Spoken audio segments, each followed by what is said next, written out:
All right, more breaking news developments keep coming in. Donald Trump has won Texas earlier, and now it seems he has won Ohio as well. 40 electoral votes added to the Trump tally with these victories. Trump wins in Ohio, while Kamala Harris is leading in Pennsylvania. That's also a very big development so far as those voting blue goes, because Pennsylvania is a key swing state with 19 electoral college votes. Trump has said that if he wins Pennsylvania, it's a done deal. And it seems that as of now, at least, it's Kamala Harris who's leading in Pennsylvania. Vice President Kamala Harris making Pennsylvania go blue. Let's go to our guests on that note. And I believe... All right, I believe I go to Mr. Sampath now. Mr. Sampath, Pennsylvania going blue. How does it look like? You would not be very happy about that.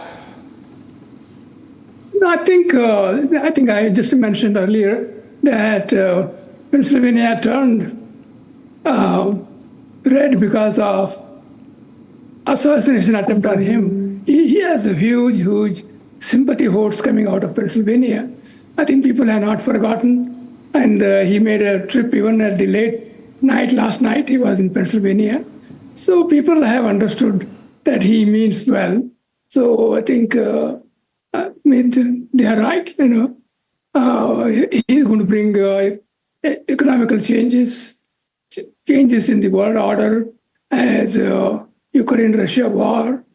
And Middle East, we have an issue with Gaza, with Lebanon. That has to be taken care of.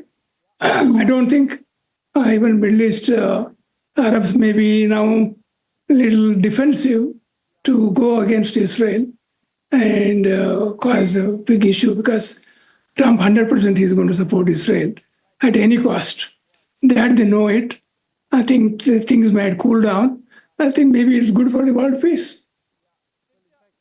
You think, as Mr. Sampath says, that if Trump wins, it's going to be tapering off of all the wars that are going on in Europe, in Middle East, and Trump might, create a situation where Americans withdraw whatever role they have in the war, and at least in Europe, you might see winding down of the war if Trump wins?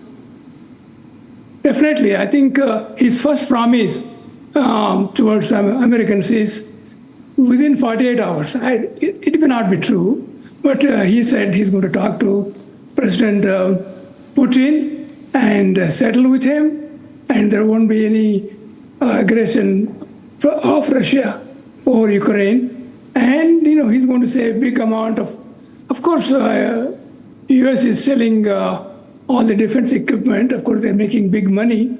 It's not a charity anyway. Yeah. So okay. I think. Cynthia, you think this lead that Donald Trump has now with 177 electoral college votes to Kamala's still at 99? You think this is decisive and that this is not going to change now? I am very cautiously optimistic. If American presidential elections have taught me something, is to always expect the unexpected. I do not, I second the opinion that President Trump is a lot better for world peace. President Trump is the president of peace. When he was in office, terrorists would think a million times before firing a bullet. We certainly did not have wars erupting all across the globe the way they are right now. And as a counterterrorism expert, this is my biggest fear, that under the presidency of Ms. Harris, things will completely escalate towards the worst. So that is my biggest concern right now.